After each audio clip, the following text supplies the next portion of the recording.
तो नमस्कार मित्रों, मैं अनिल कुमार दीक्षित अपने एक नए वीडियो के साथ आपके समक्ष फिर से हाजिर हूँ।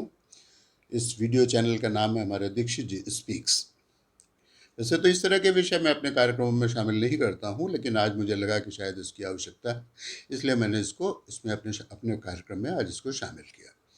तो कार्यक्रम में शुरू करूं इससे पहले मैं आप लोगों से कहूँगा कि कृपया हमारे चैनल को सब्सक्राइब अवश्य कीजिएगा। पसंद आए तो अपने मित्रों, रिश्तेदारों और अपने फैमिली मेम्बर्स के साथ इसको शेयर भी कीजिएगा। अपने कमेंट्स भी भेजिएगा। तो आज हम चर्चा करेंगे कि जब देश के प्रधानमंत्री ने देश की रक्षा के लिए देवी माँ के सामने यज्ञ कराया, तो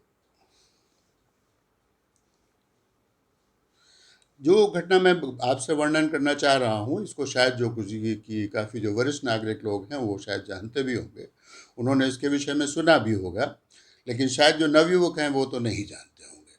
लेकिन फिर भी मैं अपनी बात शुरू करता हूँ। चीन ने सन 1962 में हमारे देश पर हमला कर दिया था और हमारे देश को उस युद्ध में अत्यंत मुँह की खानी पड़ रही थी। चीन की सेनाएं हमारी सीमा के अंदर घुसती चली आ रही थी और हमारे सैनिक बराबर हताहत होते चले जा रहे थे। हमारे देश के प्रधानमंत्री उस समय पंडित जवाहरलाल नेहरू थे। उनके उनके साथ ही पूरा देश इससे बहुत चिंतित था। झांसी के से लगती हुई मध्य प्रदेश की सीमा है, उससे लगता हुआ उसका जिला है दतिया। उस दतिया जिले में एक देवी माँ का मंदिर है, माँ जिनको कि अब माँ पीताम्बरा का मंदिर कहते हैं। उस समय वो मंदिर एक निर्जन स्थान पे हुआ करता था। आज तो वो काफ़ी वहाँ पर विकास कार्य हो चुके हैं, सब कुछ हो चुका है। तो उनके विषय में कहा जाता है कि वो राजपाट की देवी हैं।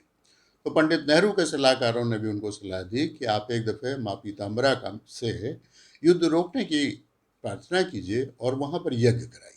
हालांकि पंडित नेहरू इस तरह की बातों में भरोसा नहीं करते थे, लेकिन उनके सामने अब कोई विकल्प भी नहीं था, क्योंकि जब हमारे सामने हम सारे प्रयास कर चुके होते हैं तो हमारे सामने सिर्फ ईश्वर के सिवा कोई भी प्रयास नहीं होता है। अंत में उन्होंने, जैसा कि जानकार लोग बताते हैं, उन्होंने माँ पीताम्बरा से प्रार्थना की और वहाँ पर यज्ञ प्रारंभ किया। यज्ञ के अंतिम दिन पंडित नेहरू स्वयं देवी जी के मंदिर में गए और वहाँ पर यज्ञ मंडप में जाकर उन्होंने स्वयं उसमें आहुतियाँ डाली। सायंकाल जब यज्ञ की समाप्ति पर आखिरी आहुति उन्होंने डाल दी और यज्ञ की समाप्ति हो गई और उसके बाद जब वो यज्ञ मंडप से बाहर आए तो उनके सचिव ने उनको एक लिफाफा दिया जिसके अंदर एक टेलीग्राम था। जब टेलीग्राम को खोल करके उन्होंने निकाला तो उसमें लिखा हुआ था कि संयुक्त राष्ट्र के हस्तक्षेप से चीन ने युद्ध विराम की घोषणा कर दी है। जैसा कि पंडित नेहरू भी इससे खुश हुए होंगे और सभी लोगों को इसमें प्रसन्नता हुई थी।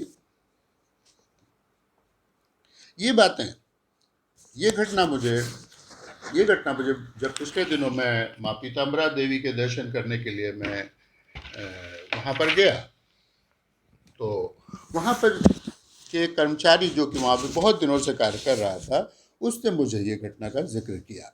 हालांकि इस विषय में मैंने जब विभिन्न पुस्तकों में या अन्य किसी किताबों में इसको ढूंढने का प्रयास किया तो मुझे इसमें कोई जो था दस्तावेज कहीं से प्राप्त नहीं हुआ। लेकिन ये घटना एकदम सत्य है, क्योंकि ये घटना एक बोर्ड पर लिख करके आज भी मंदिर के प्रांगण में रखी हुई है।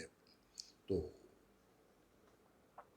मैं बताइएगा आपको कि हमारा ये कैसा लगा आपको ये चीज़ें। अगर आपको इस तरह का बातें पसंद हैं तो मेरे पास मैं स्टडी करके मैं आप तक ये छोटी छोटी बातों में के रूप में पहुंचाता रहूंगा आपके पास।